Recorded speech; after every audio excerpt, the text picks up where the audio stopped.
दोस्तों नमस्कार। तो हम लोग कृषि अर्थव्यवस्था में आज बात करने वाले हैं प्राकृतिक खेती की, नेचुरल फार्मिंग। ठीक है, तो आखिर ये सुर्खियों में क्यों है इसे देख लेते हैं।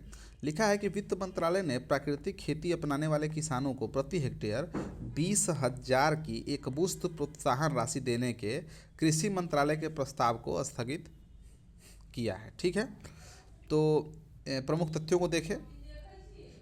शिवराज सिंह चौहान के अधीन कृषि मंत्रालय ने जुलाई के आखिरी हफ्ते में कैबिनेट नोट जारी किया गया था।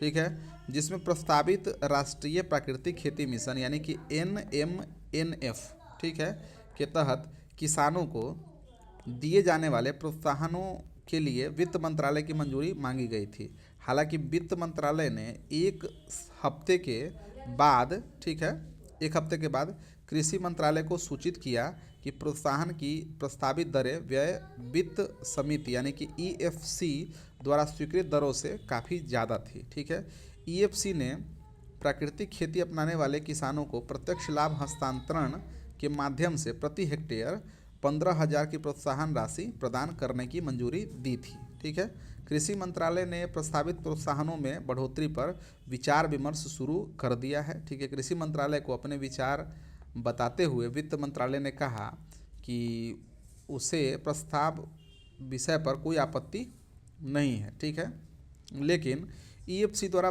बताए गए मानदंडों से परे मानदंडों में वृद्धि का समर्थन नहीं किया जा सकता। ठीक है, NMNF के तहत केंद्र का लक्ष्य लगभग 7.5 लाख हेक्टेयर भूमि को प्राकृतिक खेती के अंतर्गत लाना है तथा इसे अपनाने वाले किसानों को प्रोत्साहन दिया जाएगा। ठीक है, प्रस्तावित NMNF प्राकृतिक जो भारतीय प्राकृतिक कृषि पद्धति यानी कि BPKP में सुधार है। ठीक है, तो हम लोग देख लेते हैं पहले कि प्राकृतिक खेती एक्चुअली है क्या। कृषि मंत्रालय प्राकृतिक खेती को एक रसायन मुक्त कृषि प्रणाली के रूप में परिभाषित करता है, जिसमें केवल पशुधन और पौधों के संसाधनों से उत्पादित इनपुट का उपयोग किया जाता है। प्राकृतिक खेती के संबंध में केंद्रीय बजट 2024-25 की घोषणाएं देखें तो अगले 2 वर्षों में देश भर में 1 करोड़ किसानों को प्रमाणीकरण और ब्रांडिंग के माध्यम से प्राकृतिक खेती सिखाई जाएगी। इसका क्रियान्वयन वैज्ञानिक संस्थाओं और इच्छुक ग्राम पंचायतों के माध्यम से किया जाएगा। इसके अलावा देखें तो 10,000 आवश्यकता आधारित जैव इनपुट संसाधन केंद्र स्थापित किए जाएंगे। ठीक है, तो इसमें देखें कि प्राकृतिक खेती के लिए प्रयास। केंद्र सरकार ने नमामि गंगे योजना के तहत गंगा नदी के किनारे 5 किलोमीटर के क्षेत्र में प्राकृतिक खेती को बढ़ावा दिया है। इसके अलावा देखिए कई राज्यों ने भी प्राकृतिक खेती को बढ़ावा देने के लिए अपने स्तर पर पहल की है। सूत्रों के अनुसार अब तक लगभग 22 लाख हेक्टेयर क्षेत्र प्राकृतिक खेती के अंतर्गत लाया जा चुका है और 34 लाख किसान प्राकृतिक खेती कर रहे हैं। ठीक है,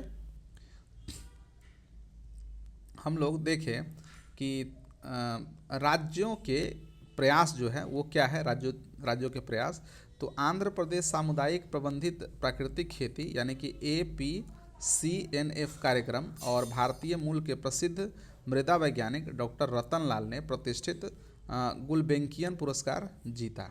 ठीक है, रायथू साधिकारा संस्था यानी कि RYSS द्वारा कार्यान्वित APCNF को दुनिया के सबसे बड़े कृषि पारिस्थितिकी कार्यक्रम के रूप में मान्यता प्राप्त है, जिससे आंध्र प्रदेश में 5 लाख हेक्टेयर क्षेत्र में 10 लाख से अधिक छोटे किसान जो है वो लाभान्वित हो रहे हैं। ठीक है, तो ये सभी कुछ बातें हैं। फिर आगे देखें कि भारत में प्राकृतिक खेती को बढ़ावा देने के लिए सरकारी पहल क्या क्या है। तो परंपरागत कृषि विकास योजना है एक PKVY। इसे 2015 में केंद्र प्रायोजित योजना CSS, ठीक है, राष्ट्रीय सतत कृषि मिशन यानी कि NMSA के तहत मृदा स्वास्थ्य प्रबंधन के विस्तारित घटक के रूप में लॉन्च किया गया था ये परंपरागत कृषि विकास योजना। फिर उसके बाद है भारतीय प्राकृतिक कृषि पद्धति। यह PKVY के एक उप योजना है और इसे 6 वर्षों यानी कि 2019-20 से 2024-25 के लिए 4,645.69 करोड़ के कुल परिव्यय के साथ लॉन्च किया गया था। एक है राष्ट्रीय प्राकृतिक खेती मिशन, ठीक है।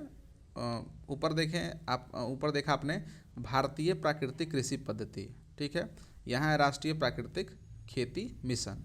केंद्रीय कृषि मंत्रालय किसानों को रसायन मुक्त खेती अपनाने के लिए प्रेरित करने तथा उन्हें स्वेच्छा से प्राकृतिक खेती अपनाने के लिए प्रेरित करने के लिए मिशन शुरू करने की तैयारी कर रहा है, ठीक है। अब हम लोग देख लेते हैं कि प्राकृतिक खेती और ऑर्गेनिक खेती, ठीक है, दोनों में क्या मतलब क्या है, प्राकृतिक खेती के क्या फ़ायदे नुकसान है और ऑर्गेनिक खेती के क्या फ़ायदे नुकसान है, उसे देख लेते हैं।